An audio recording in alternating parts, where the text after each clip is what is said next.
past the age of 70 is quite large. So I just think that it's not really that different from being 69 or 50. And for me personally, as I always say, I was born middle aged.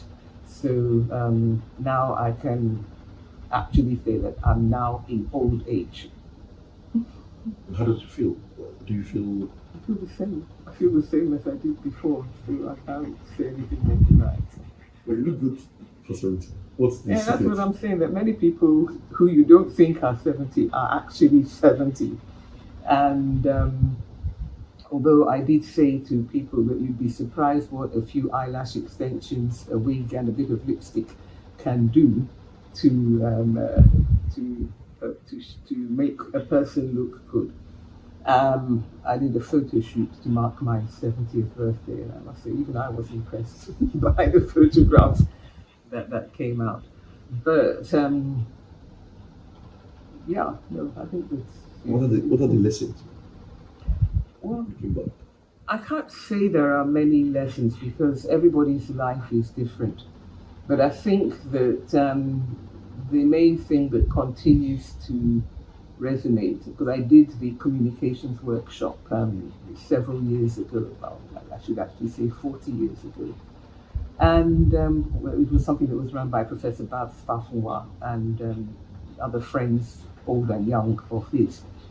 And at the end of the communications workshop, we took away the fact that when we're communicating with people, we have to express our love and respect for them rather than bringing the any preconceived ideas that we might have about them to the discussion, and that we also have to create the relationship in each moment that we are here, so that today, for example, I should not be still frowning my face at you for coming late. I should rather just say, well, that was then, we're now here. And I think that, excuse me, let me put this one down because it's just making it unnecessary noise. And I think that if we are able to not hold on to the resentments and hates of what happened before. It's not that we have to be, I mean, we all try to be very good and saintly and all the rest of it, and we don't always succeed. For me, I think that the main thing is that there is, as far as I know, there's humanity in many people. It doesn't mean to say that I can't be hating on politicians or what people do, but when you're in a relationship, when you're in a one-on-one relationship, you deal with the person in front of you and don't deal with them on the basis that they're an idiot or that they are in some way a malefactor. And I think that you have it's not that everybody's going to love you, and it's not that you're going to love everybody, but you make the effort and it makes life a little bit smoother. You had an accomplished career as a lawyer and human rights advocate. How did you get into human rights advocacy? I think people are tired of hearing the story of how I got into human rights advocacy. I mean, when I was at university in Britain, I joined Amnesty International. So I suppose that was my first time of getting into human rights. But when I came back to Nigeria, I went to law school. And when we were 10 years at the bar, when I came back, I came back from Britain, I went straight to law school, and I was very much a JJC. I kept my head down. I didn't know anybody. I didn't interact much except with a few friends. But when it got to the 10th anniversary of our call to the bar, that is a milestone after which you are entitled to become a senior advocate. You're entitled to become a judge. You can become a notary public.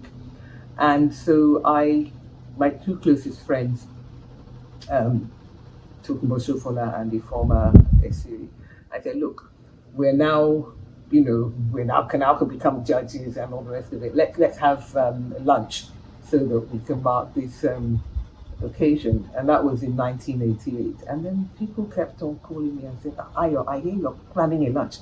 I hear you're planning a." Anyway, by the time the three of us sat down for that lunch, there were 30 of us from my class of 78. And one of the people in the class was Olisa Agbakoba, who had been in my class, but he was in the what we used to call the House of Lords. So I didn't know him very well. But then there was an article in The Guardian, I think, about how this organization, the Civil Liberties Organization, had been formed. And that they had got people who had been arrested for wandering during Gowon's time. They had got them released from custody. They'd been arrested, basically just forgotten in prison. And so those people said, don't just release us like that. So that our people have forgotten us. Some of them had come from, far away, and we need money to get home. So you have to help us with that. So I happened to see Olisa around the courts shortly after that, and because I now knew him from the lunch, I said, Olisa, no good deed goes unpunished. Is there anything I can do to help?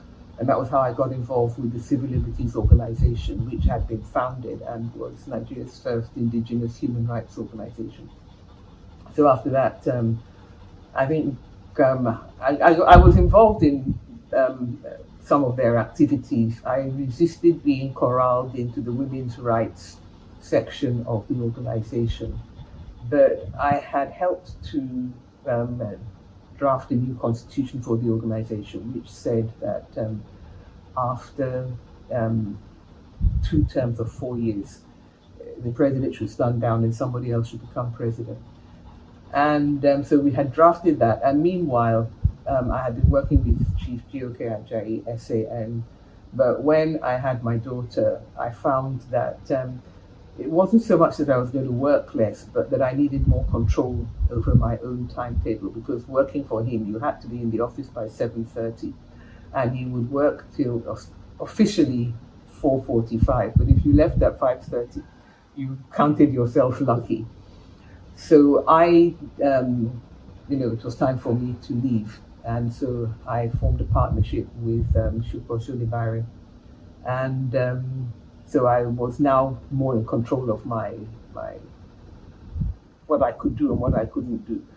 And so when they said, okay, now we've created this post of deputy president of the CLO, aren't you going to run for it? And I hadn't thought of it, but the executive director, Abdul Oro, and Chidi Odinkalu, they were talking to me. It was 1992, and they were saying, we're returning to civil rule. And I thought, we're returning to civil rule.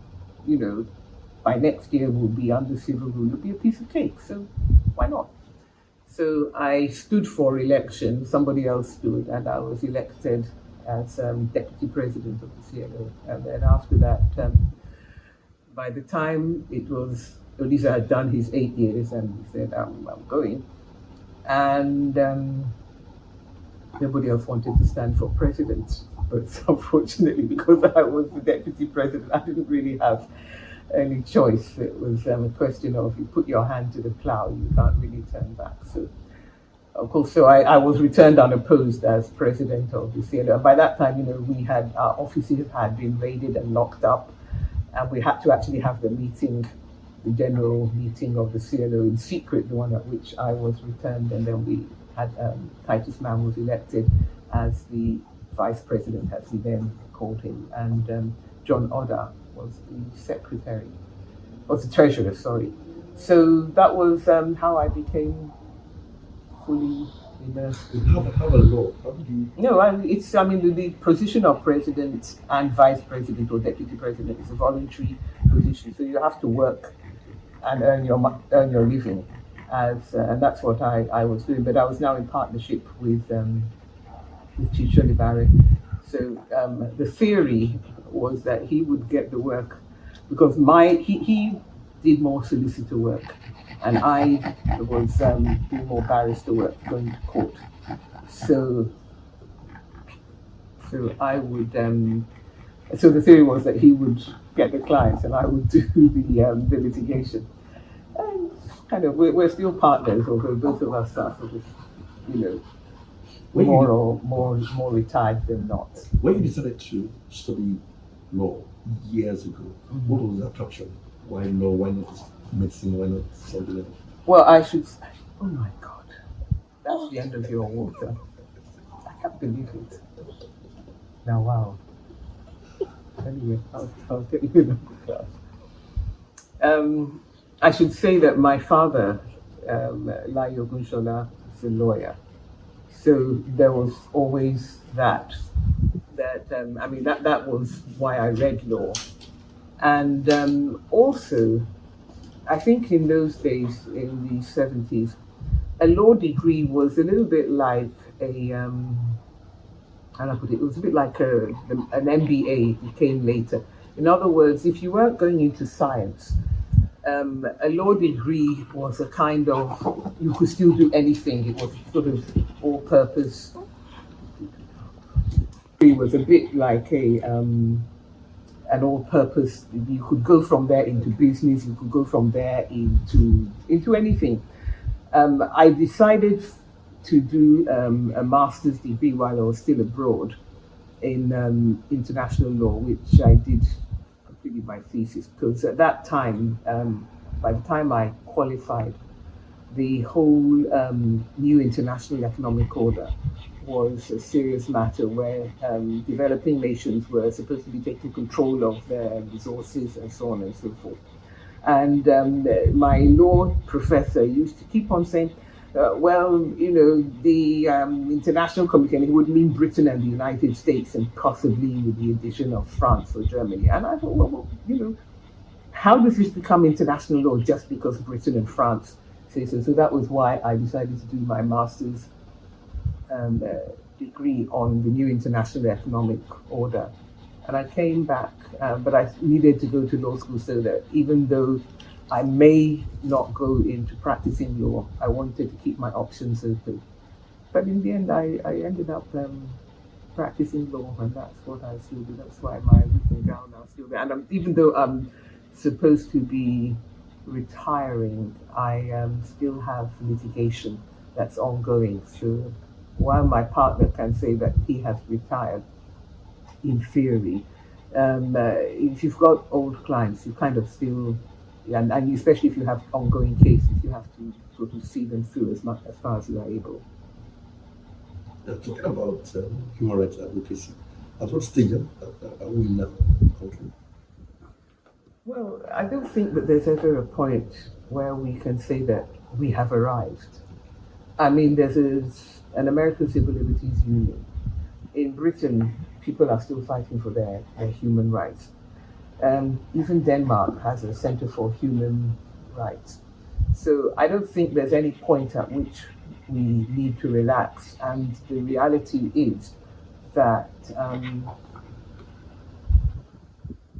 the price of liberty is eternal vigilance, to quote the phrase. And so I think that we have to continually be vigilant. I don't think that we needed to relax and say, oh, well, as I said when I was standing for Deputy President of the CNO, well, by the time we get to civil rule, we'll have a constitution, we'll have rules, it will be a piece of cake, there won't be any of this Decree 2 stuff.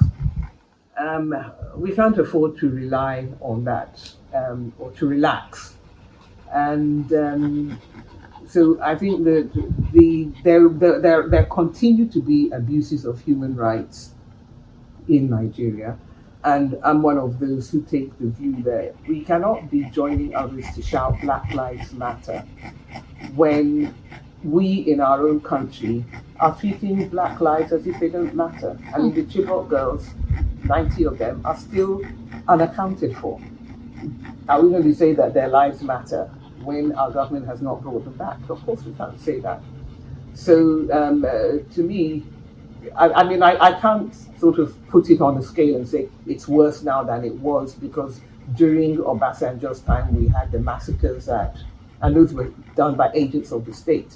Now we have non-state actors who are, carrying out massacres, kidnappings, and so on, bandits and so on. They may not be agents of the state, but the state is responsible for them. And to me, if non-state actors are committing crimes against people, then it's a human rights matter if the state is not taking up their malefaction and is not holding them to account.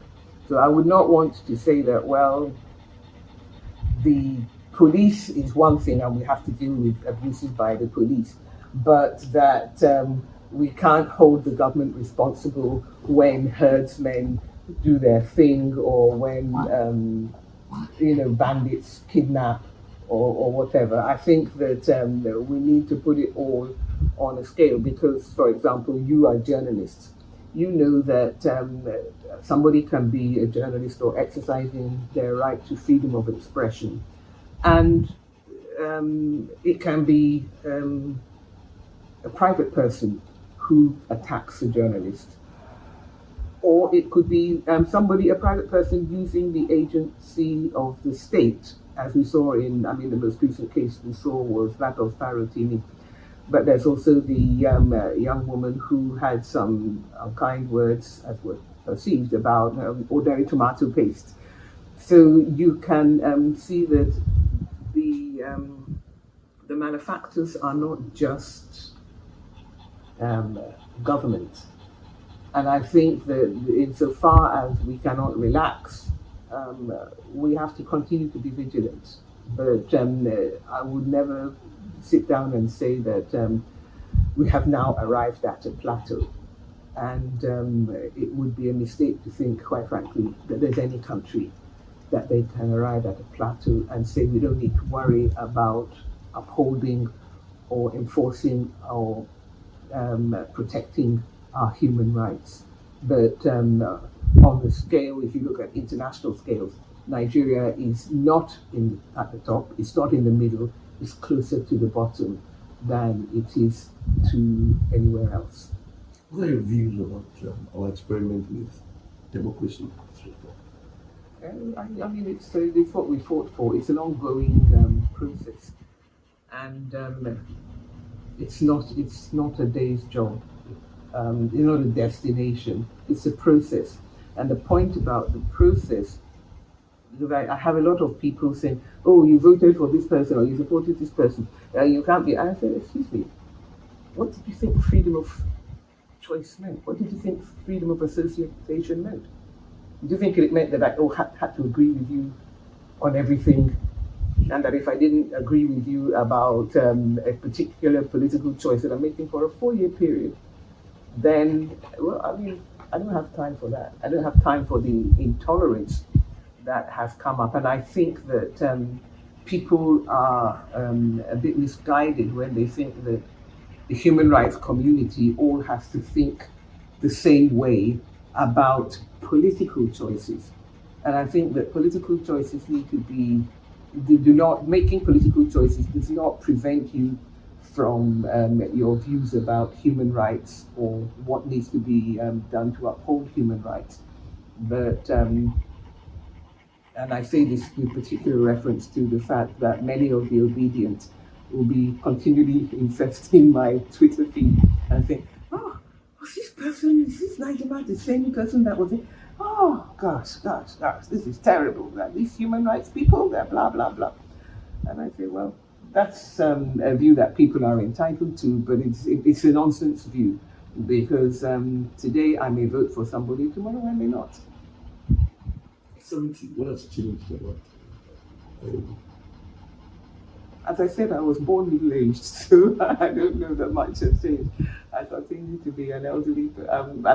When I say born middle-aged, I mean that there are many things that young people do. I remember there was a time when President George Bush was asked about his convictions for drink driving or something. And he said, "What can I say? When I was young and foolish, I was young and foolish." And I say, I was never young and foolish, really. So I remain the same. But in terms of your views and life? No, I still think that I've always been somebody who sees shades of grey. So I'm never going to say that Mr. X is all bad or Mr. Y is all good. And I mean, recently I replied to somebody who complained on her Twitter feed, or who made an observation on her Twitter feed. And I said, well, I can't think of a single person with whom I agree 100%, not one. And that includes people whom I respect, people whom I love, people whom I even admire. But I don't agree with them 100%. Even my law partner is a member of, he's the chair of Afenifere in Lagos State. He is the chair of the unrecognized faction of the Social Democratic Party. And during the last election, they teamed up to support the presidency bid of Peter Obi.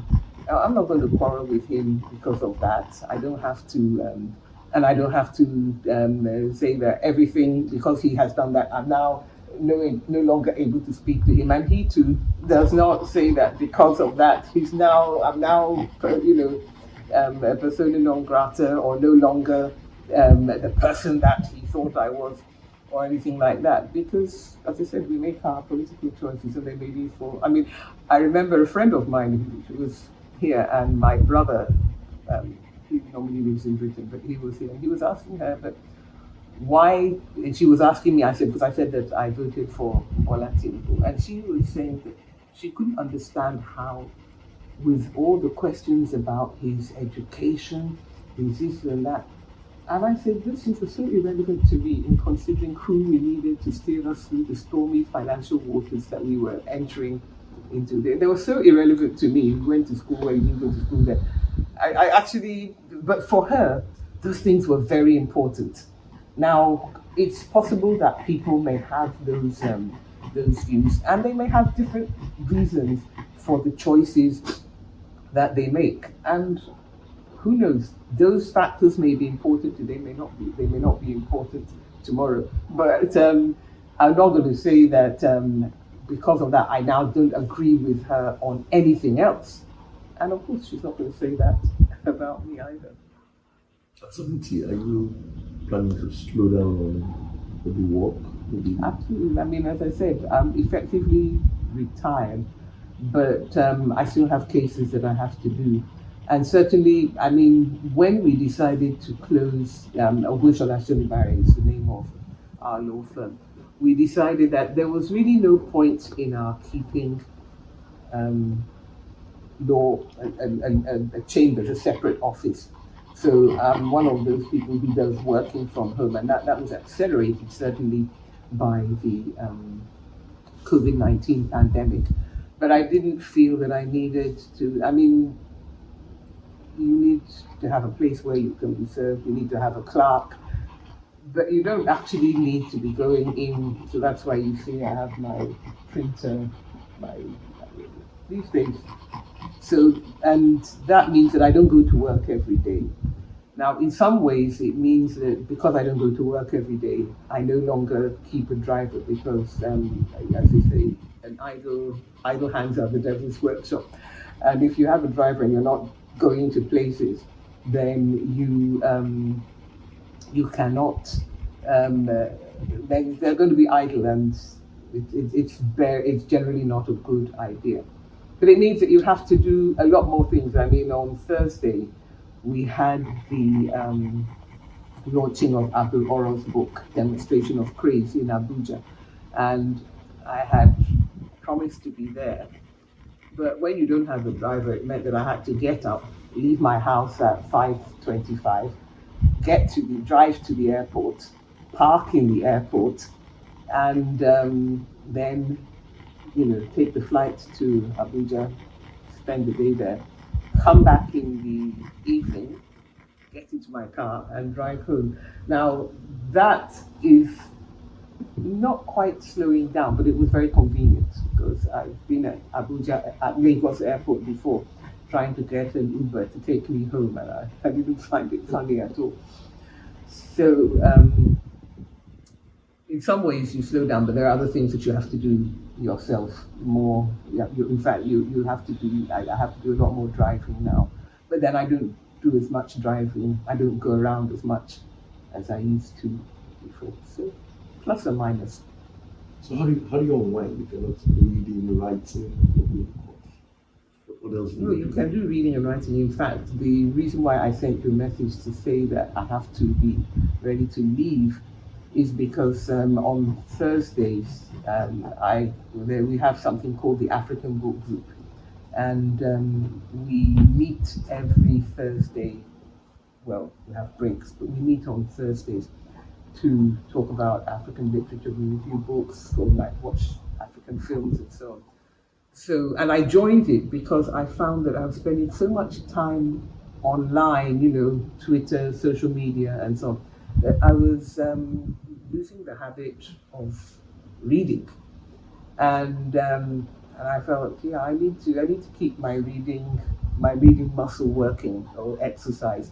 So I joined the African Book Group just so that at least if I didn't voluntarily pick up something to read, I would have to read in order to be able to participate in the discussions that we have at the African Book Group. So I still do read, but then I watch television, I spend a lot of time on social media, a lot of time on Twitter. And, if I'm watching television, it's difficult for me not to also be doing a jigsaw on my iPad or playing cards on my iPad. It's very difficult for me to just sit down and watch television like this. It's boring. So I will be doing something else.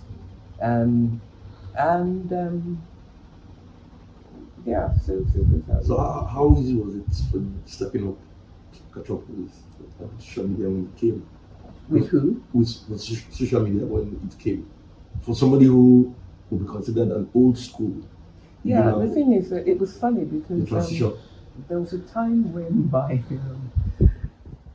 I said I had one of the people used to have something called a file of facts in which they kept their addresses and so on. It was a thing with paper, and so I had an electronic thing that I was storing addresses and so on, and something or the other. And at some point, I remember my late sister. I was saying that I'm not really very social media. I'm not very tech savvy. She said, "What you have a computer? You have a laptop? You have this? I can't remember what they were even called." And so you're more than any of us. You have one of these things. So and then when I was working for GOK Ajayi, we were doing a case for, it was about revenue allocation, and we were representing 6 state governments, but their case was essentially the same. And so I said to him, that for us to be doing this and we're typing the same thing all over and over again, and in those days there was something called a Wang writer. And so we had to borrow KK Shomade's IBM typewriter to prepare the papers for that. But after that, we got something called a Wang writer, which was kind of word processor. The screen was black, the letters were green, and I kind of sort of was in charge of running it.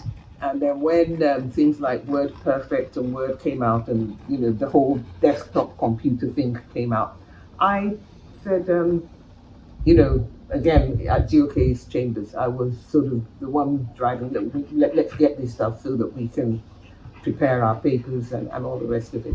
So I've kind of been on board, and also I should mention that when I was at school, at secondary school, you had the opportunity to either, if you're doing A-levels, you could either do games on a Friday afternoon, or you could learn some secretarial skills. So I had learned to touch type when I was at school. And that meant that I was very much on board with being able to use word processing and all the rest of it. So I've kind of always been sitting at my computer or my laptop. In fact, when Nigeria started having internet access, and we all had to, you had to have those dial-up things, and there was Abacha was in power then. You could not get he wouldn't allow internet companies to set up, but there was a company that was sort of piggybacking RCL or something, I can't remember, but anyway, we used to I was there when that started. So it's not really a matter of my coming on board with it. It's more a matter of as it's evolved, I have evolved. And there's a point at which I stopped. I mean, I had gone for a meeting of the World Movement for Democracy when people said, when they had some Egyptians who were telling us about this thing called Twitter. And we were all encouraged to set up a Twitter account, which I did. I set up a Twitter account, because the theory was that you hid your identity. So that's why my Twitter account is at Nijama. And I didn't really use it, but then there was, I think it was when El Rufai had been coming back and he had been arrested at the airport, or he was going and he was arrested at the airport, and he put it out on Twitter. And I thought, actually, this thing is useful. So I revived my Twitter account, which I had opened, I think 2013 or probably earlier. Twitter would tell you anyway how long you've been there. And so I got more and more into Twitter. And although I have a Facebook account, I'm not so keen on that. And of course, there's WhatsApp. But the reason why I liked Twitter more than the other social media outlets, simply because on Facebook, WhatsApp, and all the rest of it, you can put out nonsense and everybody will be lapping it up and saying, oh yeah, this is it. But when it could be complete nonsense. But on Twitter, you put out nonsense, or at least in those days, you put out nonsense. People say, that's not correct, and so on. So, for example, the current nonsense factory revolves around the dictator in Burkina Faso. And people will say, he rejected that. So, it will circulate on WhatsApp groups and so on, and people will be lapping it up. You put it out on Twitter, people say nonsense. So I wouldn't, but I'm not very versed in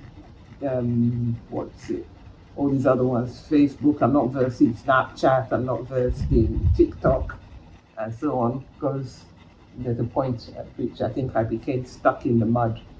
But I'm not one of those who think that the whole social media infrastructure and lifestyle is a terrible thing and so on. I mean, I do think it is harmful that so many young people use internet to access pornography, because I think it's distortive, and it gives people a wrong expectation about what to expect from life and what to expect from their relationships. But I think people, if they don't get addicted, they kind of grow out of it. It's the same thing with gambling. You can gamble online, it's very easy. I mean, I've never gambled online, but it would be easier for me to gamble online, but I've never been, when I lived in Britain, I've never been into a bookie's office to place a bet on who's going to win the general election or anything like that. But it would be easier for me to do so now, because I would just be able to have to click a few things. So I think that those are pitfalls that probably need, if you try to get down this dog, try it. So I think that there are pitfalls. But on the whole, I think that there are pitfalls. I mean, I'm glad that I grew up in the era when those pitfalls were not there for me to fall into. But my daughter has grown up with them, and she too look at some things and say, gosh, some of this stuff is rubbish. So it's, like most things in life, that's why I say that I'm a shades of grey person. Some of it is good, some of it is bad.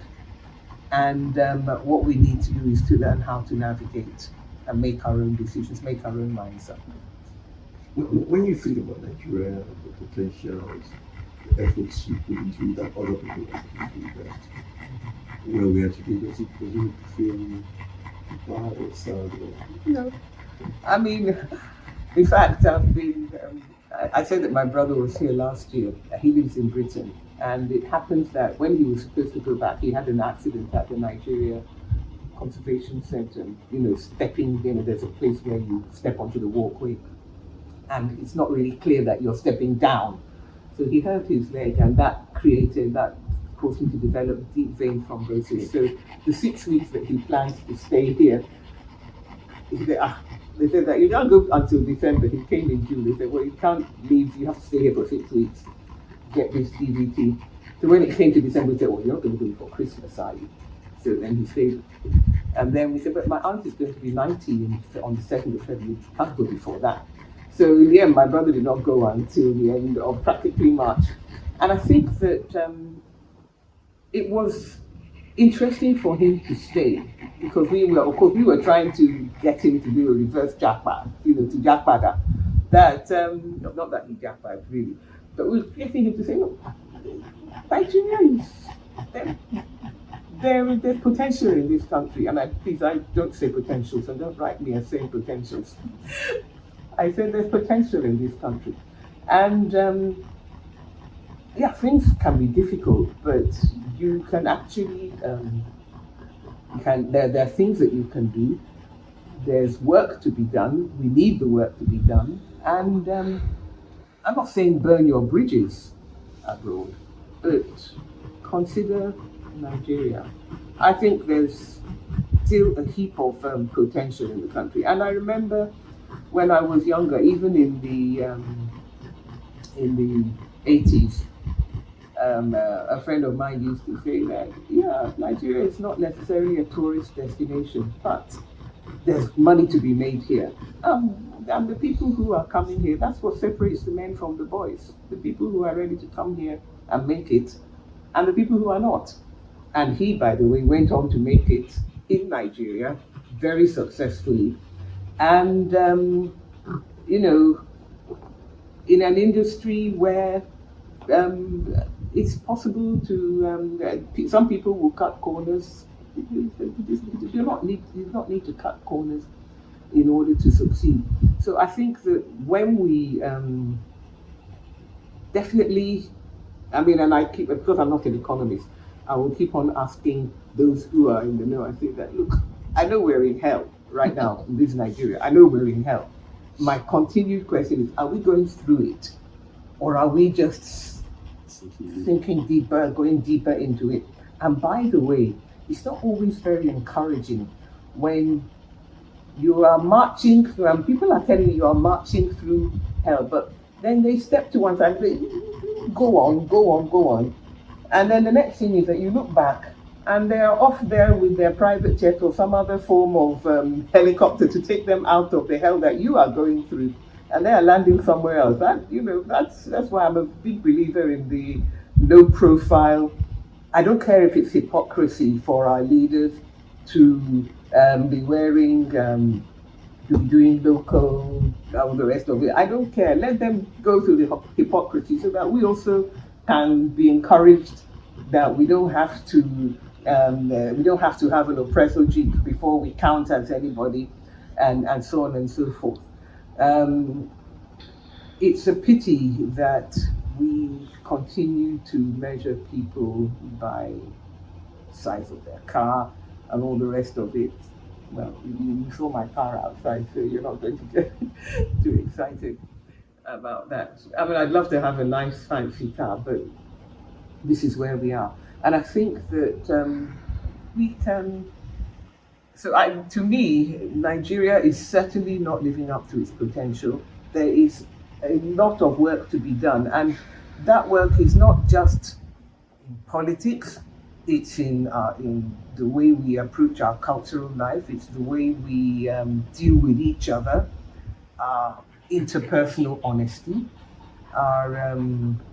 but then, I can't imagine myself living somewhere else, to be frank. When I was a child in England, my father, when he came, he would say, never forget you're in Nigeria. And of course, it may be that he thought it would be too complicated to tell me, never forget that you're a Yoruba, because I have a lot of, you hear these people saying, I'm Igbo first, I'm Yoruba first, I'm Nigeria. I say, well, I was told I was a Nigerian. That's how I've always seen it. And when I decided to read law, it was because I intended to come back to Nigeria. And in fact, I because I did my master's degree entirely by thesis, so I typed it out and did all the corrections. But I actually had to leave a friend of mine, an American friend, to collect it from the place where it was being printed out, bind it, and help me submit it because I had to be back in Nigeria to go to law school. And so I came back in 1977 to go to law school. And I've been here since. I mean, I've been back and forth. I think the longest time I spent abroad was when I was having my daughter. But apart from that, I don't spend long periods abroad. If I travel, I like to get back. And it's always something to come back. It can be irritating, it can be annoying, but you arrive and quite frankly, the chaos at our international airports, no excuse for it. No excuse for it. Can't explain it, can't understand it. Because next week I'm going to Accra. I know what I will meet in Accra. They're orderly, they know how to conduct themselves. Everybody will be telling me, your boys are here, it's not that we have two heads, or that they have two heads. So it's, some of the things that we see can be irritating. And it's always interesting. I mean, I remember my cousin who lives in South Africa, when Buhari was elected, she said she noticed the difference, and it was something else. But the way the airport people were behaving and conducting themselves, because they were not sure whether they would get away with wuru and all that stuff. And quite frankly, even now, when I get this sort of, if it happens, because people may know me and they say, disappointed, I think it's not. But to the extent that it happens, I don't do that anymore now. I'll just say, I don't do that anymore now. And they're not going to sort of seize me by the throat and say, you must give me something. No, but they're trying it on. And I think that they don't really understand the extent to which that trying it on creates a bad atmosphere. It conveys a message, and it's an unnecessary message.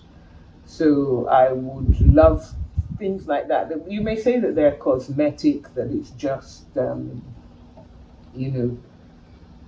least we're upfront about the fact that we are a bunch of rascals. I think no, we need to pretend. I'm a big believer in hypocrisy in public life, because then people get encouraged to think that, oh, this is actually how we're supposed to behave. And once you can call it out, I think that the standard rises. That's why if you look at the United States now and you see the sort of, it's not that previous American presidents or previous American politicians have not been corrupt, but they've tried to disguise it. Now it's kind of open, and you will see that the standards will fall, because people will now say, well, this is who we are now, this is what we can do. And so to me, it's not something that we should encourage.